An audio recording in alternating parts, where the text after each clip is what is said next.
Nors Lietuva pirmauja visame pasaulyje su savo interneto greičiu, to mokiniams, mokytojams neužtenka.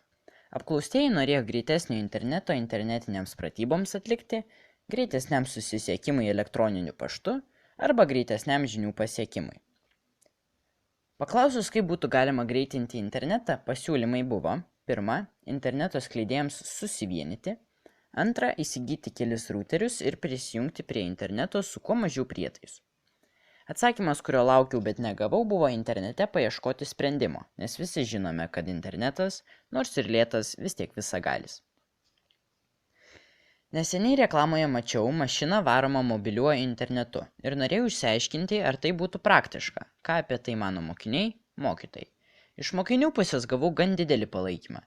Didžioji dalis mokinių pasakė, kad tai būtų puikia idėja ir tai būtų galima sumažinti taršą. Bet mokytojai su jais nesutiko. Jie galvojo, jog tai kaip tik padidintų taršą, taip važinėti būtų daug brangiau nei naudojant degalus ar elektrą.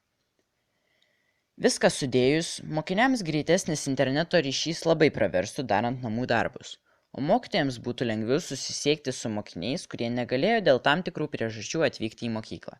Naujoviškos mašinos patiktų jaunajai kartai, o vyresniųjų atžvilgiu šios mašinos nebūtų naudingos.